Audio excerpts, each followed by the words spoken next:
എന്താ പറയാനുണ്ടെന്ന് പറഞ്ഞേ? പറയാം, പക്ഷെ അതിനു മുമ്പ് ഒരു മുന്നറിയിപ്പുണ്ട്. ഇഷ്ടപ്പെട്ടില്ലെങ്കിൽ ഇഷ്ടപ്പെട്ടില്ല എന്ന് സമാധാനമായിട്ട് പറഞ്ഞാൽ എനിക്ക് മനസ്സിലാവും. വെറുതെ വെളിച്ചപ്പാട് തുള്ളരുത്. മാഷ് കാര്യം പറ, എന്നിട്ട് തീരുമാനിക്കാൻ തുള്ളണോ വേണ്ടായോ? എന്നാ കാര്യമൊന്നുമില്ല, ഞാൻ പറയുന്നില്ല. പറ എന്റെ മാഷ്, പെണ്ണങ്ങല്ലേ? വേണ്ട, പറയുന്നേ. അതെ, വലിയ കോയിക്കൽ തറവാട്ടുകാരായിട്ടൊരു ബന്ധുത്വം ഉണ്ടാവാന്ന് പറഞ്ഞാൽ നമുക്കതൊരു അഭിമാന. അല്ലെന്ന് ഞാൻ പറഞ്ഞു. ഞാൻ പറഞ്ഞു തീരട്ടെ, അതിനു മുമ്പ് നീ അതിന്റെ മൂളി കയറി ചാടി പിടിച്ചാലോ? രാധികയുടെ കാര്യല്ലേ പറയാൻ പോണത്?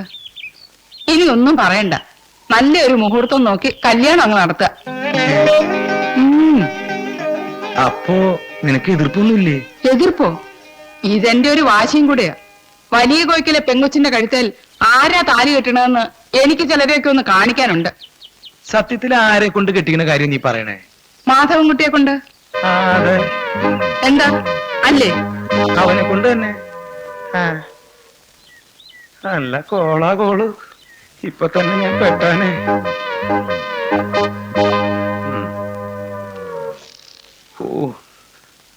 ദേ, ആ കിട്ടണംകുട്ടിയെ കൊണ്ട് എങ്ങനെ കല്യാണം കഴിപ്പിക്കാൻ പ്ലാൻ വല്ലതും ഉണ്ടെങ്കിലേ അതങ്ങ് മനസ്സിൽ വെച്ചാ മതി. അതെന്താ കുഞ്ഞുലക്ഷ്മി നീ പോര് പറയണേ? കൃഷ്ണൻകുട്ടി ആയാലും മാധവൻകുട്ടി ആയാലും എനിക്ക് കണക്കല്ലേ? എങ്കിലും എത്രയും വേഗം ഇതങ്ങ് നടത്തണം. അല്ല, അമ്മൂന്റെ കല്യാണം കഴിഞ്ഞിട്ട് പോരെ? രണ്ടും ഒരുമിച്ച് നടത്താൻ എനിക്ക് എതിർപ്പൊന്നുമില്ല. രണ്ടും കൂടെ ഒരുമിച്ച് നടത്താന്ന് പറഞ്ഞാൽ എന്താ കുഴപ്പം? അല്ല, ആ കുട്ടി സ്കൂളിൽ ജോയിൻ ചെയ്തിട്ട് പോരെ? മതി. അതിന് ഞാനൊരു വഴി പറയട്ടെ. ആ പിഷാരടി മാഷിന് റിട്ടയർഡ് ആവാൻ 6 മാസം കൊണ്ടല്ലേ ഉള്ളൂ. മാഷെ കൊണ്ട് ലീവ് എടുപ്പിക്കണം. 6 മാസത്തെ ശമ്പളം ഒന്നിച്ചങ്ങോട്ട് കൊടുക്കാന്ന് പറഞ്ഞാ പോരെ? അത് കൊള്ളാലോ. നീ ഞാൻ വിചാരിച്ചത് പോലെ അല്ലാട്ടോ. മാഷ് എന്താ വിചാരിച്ചേ? ഒന്നുമില്ല. എന്നാലും ഒന്നുമില്ലെന്നേ. എന്നാ ഞാൻ പറയട്ടെ മാഷ് എന്താ വിചാരിച്ച? എനിക്ക് ഇത്തിരി ബുദ്ധി ഉണ്ടെന്ന്. എന്നാ ഇനി ഒരു സത്യം പറയട്ടെ. എനിക്ക് ബുദ്ധിയുള്ള കാര്യം എനിക്ക് മാത്രമേ അറിയാവൂ. അതങ്ങനെ കൊട്ടിക്കൊഴിച്ചോ നടക്കുന്ന സ്വഭാവം ഒന്നും എനിക്കില്ലേ. എന്റെ ഈശ്വര. എന്താ മാഷേ? ഒന്നുമില്ല. ഈ മാഷയുടെ കാര്യം.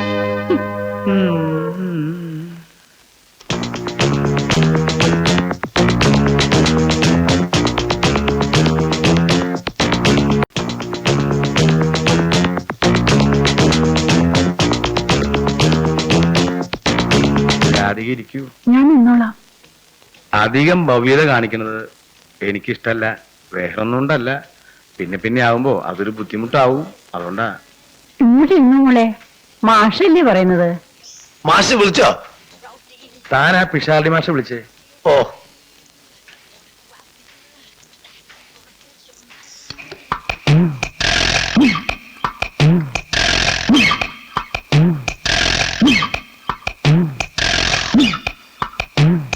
അല്ല, കാലത്ത് തന്നെ തുടങ്ങിയോ?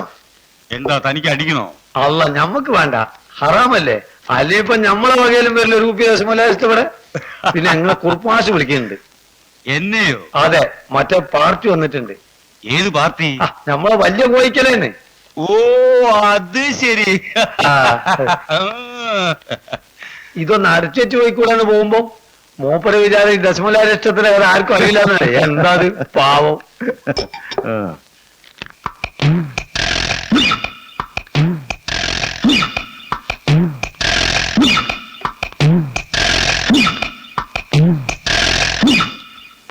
വിവരങ്ങളൊക്കെ പിഷാരടി മാഷോട് പറഞ്ഞിട്ടുണ്ട്.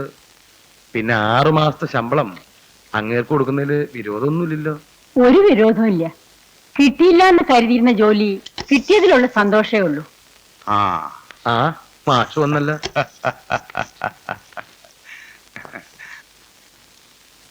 ഇരുന്നോളൂ നീ. മാഷ് ഇരുന്നോളൂ. വിനയം, അച്ചടക്കം, അധ്യാപക ജീവിതത്തിൽ ഇത് രണ്ടും വളരെ പ്രധാനമാണ്. അത് രണ്ടും കുട്ടിയുടെ പേരെന്താ? രാധിക. രാധികയ്ക്കുണ്ട്. അത് ഉണ്ടാവാതെ വയ്യല്ലോ. വലിയ കോയിക്കല്ലേ സുധാകരവർമ്മയുടെ മകളല്ലേ? വിവരങ്ങളൊക്കെ ഞാൻ പറഞ്ഞതാ മാഷേ. മാഷിന്റെ സന്മനസ്സിന് നന്ദി ഒന്നും പറയണ്ട. സന്മനസ്സുകൊണ്ടല്ല ഞാൻ ഇതിന് സമ്മതിച്ചത്, വൈയായിക കൊണ്ടാ. ഇപ്പോഴത്തെ കുട്ടികളോട് മല്ലടിക്കാനുള്ള ആരോഗ്യം എനിക്കില്ല. സത്യം പറഞ്ഞ മടുത്തു തന്നെ പറയാം. ഈ ജീവിതത്തിലാണെങ്കില് അപ്പോഴേ തന്റെ പഴംപുരാണം കേൾക്കാനല്ല ഞാൻ വിളിപ്പിച്ചത്. നേരിട്ട് കണ്ട് കാര്യങ്ങൾ തീരുമാനിച്ച എനിക്കൊരു മനസമാധാനം ഉണ്ടാവുമല്ലോ എന്ന് വിചാരിച്ചിട്ടാ. മാഷ് പറഞ്ഞോട്ടെ, അനുഭവമുള്ളവരുടെ ഉപദേശമാകുമ്പോ. ഇങ്ങേരി തുടങ്ങിയാ പിന്നെ ഇപ്പോഴും ഒന്നൊരു ഫുൾ സ്റ്റോപ്പ് ഉണ്ടാവില്ല. ഞങ്ങള് തമ്മിൽ കൂടിയാൽ ഇങ്ങനെ തന്നെയാ. എന്നാ കേട്ടോ, ഞാൻ കാരണം തനിക്ക് ഒരു സമാധാനക്കുറവും വേണ്ട. സകല ഡിമാൻഡുകളും ഞാനിതാ ഇപ്പൊ തന്നെ അംഗീകരിച്ചിരിക്കുന്നു. പോലെ മതി.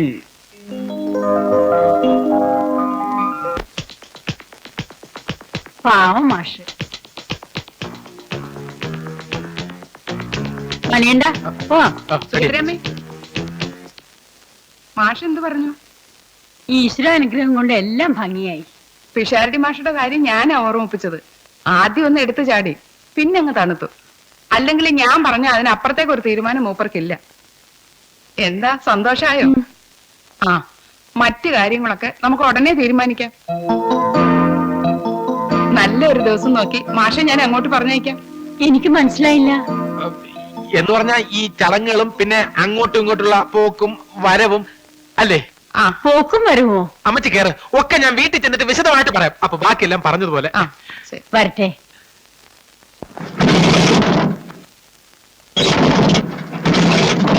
വരട്ടെ. ഓ, പോയിട്ട് വരും.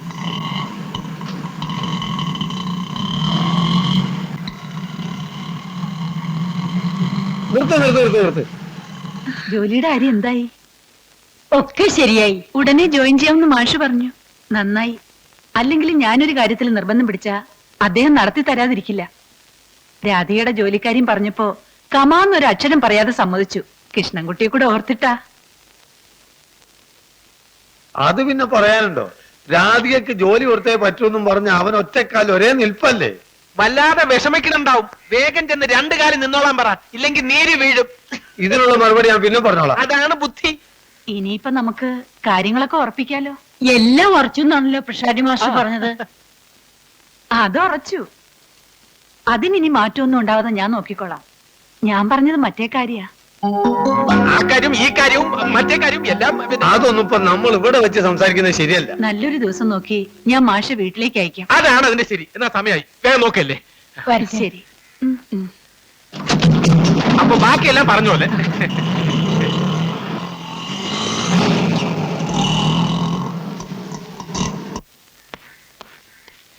കുഞ്ഞുലക്ഷ്മി, ഞാൻ ഇറങ്ങണോ? ഇറങ്ങാൻ വരട്ടെ, ഞാൻ ദാ വരുന്നു. ഒക്കെ നിന്റെ കയ്യിലായിരിക്കുന്നത്. ശ്രീരാമൻ ഹനുമാനെ ദൂത് വിട്ടതുപോലെയാ ഞാൻ നിന്നെ. വേണ്ട, എന്നെ ഹനുമാനാക്കിക്കൊണ്ടുള്ള ഉദാഹരണം ഒന്നും വേണ്ട.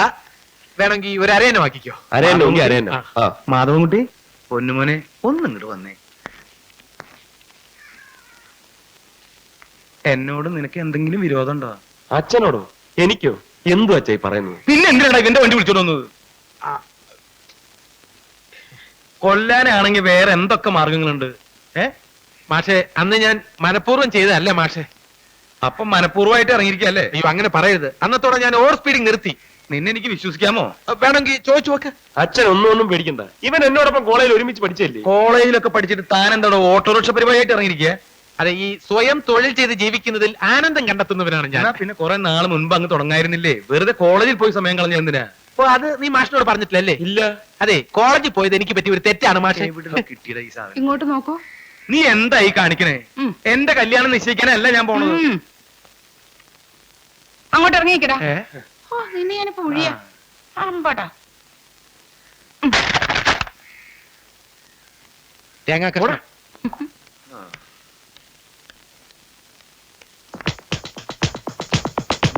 ദാ, പോ.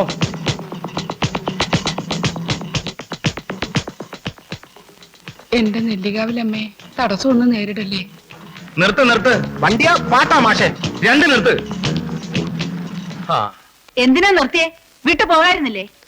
നിന്നോട് ആരാ പറഞ്ഞ ഇങ്ങനെ ഇരുന്നുള്ളാൻ? പിന്നെ രാവിലെ അവിടുന്ന് പുറപ്പെടാന്നല്ലേ അച്ഛൻ പറഞ്ഞത്? അപ്പൊ അങ്ങടല്ലേ വരണേ? ഓ എനിക്കറിയാം. വരാൻ സമ്മതിച്ചിട്ടുണ്ടാവില്ല ആ മുതുക്കി. വേണ്ട, നാവ് ചീച്ചാക്കണ്ട. നല്ലൊരു കാര്യത്തിന് പോണതാ. ഞാനിപ്പോ എന്താ വേണ്ടേ? എന്നെ ഇവിടെ കുഴിച്ചിടണോ അതോ അവിടെ കുഴിച്ചിടണോ? ഒരിടത്തും കുഴിച്ചിടണ്ട. ആ മുറുക്കാൻ ഇങ്ങോട്ട് തുപ്പിയേ. എന്തിനാ? തുപ്പ്. കൈ നീട്ടിക്കേ. നേർച്ച പായസാണ്. വായ കഴിയിട്ടില്ല. ഇനി അതും പറഞ്ഞ് ഒഴിയാൻ നോക്കണ്ട. നീ എന്താ ഉള്ള തന്നേക്ക്, ഞാൻ തിന്നോളാം. ഇല്ല. പിന്നെ പറഞ്ഞതൊക്കെ ഓർമ്മ. പറഞ്ഞതൊക്കെ എനിക്ക് നല്ല ഓർമ്മയുണ്ട്. അന്തരിക്കാൻ കയറിക്കും. ഇതിനെ പിടിക്കാൻ കയറ്റുന്നത് എന്റെ പ്രതിനിധിയായ എന്തൊക്കെയാ വരുന്നുണ്ട്. ഞാൻ എന്തോ സമ്മേളനത്തിനും പോവാ. അല്ലെങ്കിൽ തന്നെ ഹെഡ് മാസ്റ്റർ പ്യൂണും കൂടെ ഒരുമിച്ച് പോണത് ശരിയാവില്ല. ഓഹോ, ഹെഡ്മാസ്റ്റർ ഓട്ടോറിക്ഷ ഡ്രൈവറും പോവല്ലേ? എനിക്ക് പോകാതിരിക്കാൻ പറ്റുമോ? വണ്ടിയുടെ ഗിയർ ആരിടും? ആ മൂപ്പര് ജീവന്റെ ഹോട്ടല്. എന്റെ നീ മിണ്ടണ്ട. നിന്റെ വണ്ടി കണ്ടപ്പോഴേ എനിക്ക് ഉറപ്പായി. പിന്നെ എനിക്ക് പാര വെച്ച് അവനെ നീ മിടുക്കനാക്കാൻ നോക്കരുത്. അയ്യോ ജ്യേഷ്ഠ, ഞാൻ പറഞ്ഞു വേണ്ട, വന്നു. അവസാനിപ്പിക്കേ. തനിക്കിപ്പോ എന്താ വേണ്ട? ഈ സാധനം എടുത്ത് വെക്കണം. അക്കരി അല്ല പെങ്ങള് കയറണം. പെങ്ങളെ, ഞാൻ മെയിൻ ആയിട്ട് ചൂടാവാനുള്ള കാരണം എന്താണെന്ന് വെച്ചാൽ മെയിനായിട്ട് നിനക്ക് ഞാൻ ശരിയാക്കി തരാം ഞാൻ. നമസ്തേ സാറേ. സാർ ആളൊരു രസിക്കന. തറവാട് ഭാഗം വെച്ചപ്പോ രാധികയുടെ അച്ഛൻ ഒന്നും ആവശ്യപ്പെട്ടില്ല. ജ്യേഷ്ഠാനുജന്മാര് കൂടി കൽപ്പിച്ചു കൊടുത്തത് വാങ്ങി പടിയിറങ്ങി പോന്നു. ഈ വീട് വാങ്ങാനുള്ള വക കഷ്ടിയേ ഉണ്ടായിരുന്നുള്ളൂ. അദ്ദേഹം ഉണ്ടായിരുന്നെങ്കിൽ എന്റെ മോക്ക് ഒരു ജോലി കണ്ടി നടക്കേണ്ട ഗതികേട് വരില്ലായിരുന്നു. ഇപ്പൊ തറവാടിത്തം മാത്രമേ സമ്പത്തായിട്ടുള്ളൂ. ഈ കാണുന്ന പകട്ടൊക്കെ വെറും നാട്ടിയ. വലിയ വയ്ക്കൽക്കാരുടെ അന്തസ് കാക്കാനുള്ള ഒരു കളി ഒരുക്കും. സത്യം പറഞ്ഞ ഈ വീട് പോലും പണയത്തില്ല. ജീവിതാവുമ്പോ ഉയർച്ചയും താഴ്ചയും ഒക്കെ ഉണ്ടാവും. അന്തസ്സും അഭിമാനവും പണയം വെക്കാതെ ഒരു കുടുംബം തീറ്റിപ്പോറ്റി കൊണ്ടുപോകാനുള്ള ബുദ്ധിമുട്ട് എന്താണെന്ന് എനിക്ക് നന്നായിട്ട് അറിയാൻ സുഭദ്ര. ഒരു കുടുംബോ 2 കുടുംബത്തിന്റെ വിഷമം ഫുള്ളായിട്ട് അറിയുന്ന ആളാണ് മാഷി, അല്ലേ? വേണ്ട. അല്ല, മാഷ് ജീവിതാനുഭവങ്ങൾ ഏറെയുള്ള ആളാന്ന് പറഞ്ഞതാ.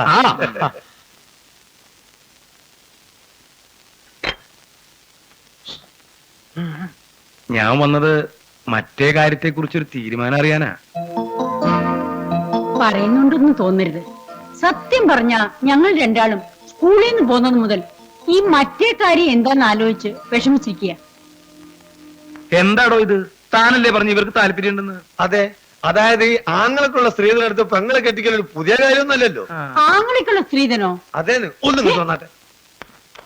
അവിടെ ഇരുന്നാ മതി. അവരിപ്പോ വരും. കാപ്പി. രാധിക കുട്ടീനെ കൃഷ്ണൻകുട്ടിയെ കൊണ്ട് കല്യാണം കഴിപ്പിക്കാൻ കുറുപ്പ് മാഷക്ക് താല്പര്യമുണ്ട്. നിങ്ങൾ കൊടുത്ത 40,000 ഉറുപ്പ കൊണ്ടാണ് അമ്മുക്കുട്ടിയുടെ കാര്യങ്ങൾ കുറുപ്പ് മാഷ് ഒരു ഉറപ്പിലാക്കിയത്. അത് രാധികക്ക് വേണ്ടി കൊടുത്ത സ്ത്രീധനാണ് കുട്ടിക്കോളി. ഈശ്വര, മുടക്കൊന്നും പറയരുത്, കൈ വന്ന ഭാഗ്യം തട്ടിക്കളയരുത്. ഒരു ടിക്കറ്റിന് 2 സമ്മാനം അടിച്ച മാതിരിയാ. ഒരു ജോലിയും ഒരു ഭർത്താവും. ഒരു മിനിറ്റ്. പറഞ്ഞോളേ. ഇവിടെ അല്ല, അവിടെ ചെല്ല്. ഞാനിപ്പോ വരാം. കുറുപ്പ് മാഷിന്റെ മകനുണ്ടല്ലോ മാധവൻകുട്ടി, അവനെ കൊണ്ട് രാധികയെ വിവാഹം കഴിപ്പിച്ചാൽ കൊള്ളാമെന്ന് മാഷിനൊരു മോഹമുണ്ട്. ആ ടീച്ചറിന് ഇക്കാര്യത്തിൽ പൂർണ്ണ സമ്മതമാണ്. മാധവൻകുട്ടിയാണെങ്കിൽ രാധിക അല്ലാതെ വേറൊരു പെൺകുട്ടിയെ വിവാഹം കഴിക്കില്ല എന്ന് പറഞ്ഞ് ശപഥം ചെയ്തിരിക്കുക. അതിപ്പോ ഒക്കെ ഒന്ന് ശരിയായിക്കോട്ടെ എന്ന് കരുതിയാ ഞാൻ ഇതുവരെ ഒന്നും മിണ്ടാതിരുന്നത്. അമ്മച്ചി ഒന്നും മിണ്ടാ, നമുക്ക് ആലോചിച്ച് സൗകര്യം പോലെ നടത്താം. വന്ന എന്താ മറ്റേ കാര്യം എന്താണെന്ന് മനസ്സിലായോ? മനസ്സിലായി. രാധികയെ വിവാഹം കഴിച്ചു കൊടുക്കാൻ എനിക്ക് സമ്മത. മാത്രല്ല, ഇങ്ങനൊരു ആലോചന വന്നത് എന്റെ മോളുടെ ഭാഗ്യം എന്നാ ഞാൻ കരുതണേ. പക്ഷേ രണ്ടുപേരിൽ ആർക്കു വേണ്ടിയാന്നുള്ള തീരുമാനിക്കേണ്ടത്? അല്ല, ഇതിലിപ്പോ പ്രത്യേകിച്ച് എന്താ തീരുമാനിക്കാനുള്ളത്? മാധവൻകുട്ടിയാണല്ലോ മൂത്തത്. അപ്പൊ ഫിക്സ് ഫിക്സ്. എന്ത് ഫിക്സ്? ഇവിടെ മൂത്തകളെ എന്നുള്ള പ്രശ്നമൊന്നുമില്ല. മാധവൻകുട്ടി ജനിച്ചത് എങ്കിലും ആദ്യം ജനിച്ചത് അത് മാധവൻകുട്ടിയാണല്ലോ. നിർത്തടോ. എനിക്ക് രണ്ടാളും ഒരുപോലെ. എന്നൊക്കെ പറഞ്ഞ അവര് തമ്മിൽ ഒരു അംഗം വെട്ടി നോക്കിയാലോ? അംഗം വെട്ടാൻ അവന്മാരെന്താ ചേകോന്മാരോ? എന്നാ പിന്നെ കരാട്ടാവല്ലേ മാഷെ? അതിലും നല്ല ലക്കടിപ്പാ. ലക്കിടിപ്പാ. ആ, നീ ലോട്ടറി നറുക്കെടുക്കും പോലെ. അയ്യ, ഇയാള് അംഗം വെട്ടും നറുക്കെടുപ്പ് ഒന്നും വേണ്ട. ഇവളുടെ ജാതകം ആർക്കാ ചേരുന്നെന്ന് വെച്ചാ അത് നടത്താൻ എനിക്ക് സമ്മത. അതാണ് അതിന്റെ ശരി. എന്റെ പരിചയത്തിൽ ഒരു കണിയാറുണ്ട്. കാര്യം പറഞ്ഞ കറക്റ്റ് മീറ്ററാ. ഒരു പോയിന്റ് അങ്ങോട്ടും ഇങ്ങോട്ടും വ്യത്യാസം ഉണ്ടാവില്ല. മീറ്റർ പോയിന്റ് ഒക്കെ വെച്ച് വരാൻ എന്റെ ഓട്ടോറിക്ഷ മാറ്റാണ്. വേണ്ട, ആരും കയർ പൊട്ടിക്കണ്ട. പൊരുത്തം നോക്കി കൃത്യമായിട്ട് പറയണ ഒരാളെ എനിക്കറിയാം. രാധികയുടെ ജാതകം തന്നയക്കുന്നോണ്ട് വിരോധമുണ്ടോ? എനിക്കൊരു വിരോധവും ഇല്ല. പ്രതിനിധികൾക്ക് തൃപ്തിക്കുറവൊന്നുമില്ലല്ലോ. സന്തോഷമേ ഉള്ളൂ. കൃഷ്ണൻകുട്ടിയെ കാര്യങ്ങൾ പറഞ്ഞ് ഞാൻ സമ്മതിപ്പിക്കും. മാധവൻകുട്ടി ഞാൻ പറയുന്നതിനപ്പുറം നിൽക്കില്ല. മതി. തന്റെ പേരെന്താ? അത് മാഷിക്കാരനൂടെ. ചോദിച്ചതിന് മാത്രം ഉത്തരം പറഞ്ഞാ മതി. നമ്മളെ പേര് അന്ത്രു. തന്റെയോ? മണികണ്ഠൻ. തന്നോട് ചോദിച്ചില്ല. നെക്സ്റ്റ്. PKS മണികളാ. എന്നാ എന്റെ പേര് കുറുപ്പ് മാഷെന്ന. മുല്ലേത്ത് ബാലകൃഷ്ണ കുറുപ്പ്. മാധവൻകുട്ടിയുടെയും കൃഷ്ണൻകുട്ടിയുടെയും അച്ഛൻ ഞാനാ. അവരോട് ഇക്കാര്യം പറയാൻ പ്രത്യേകിച്ച് വില കുറഞ്ഞ ബ്രോക്കർമാരുടെ ആവശ്യമില്ല. ബ്രോക്കർ. ബ്രോക്കർ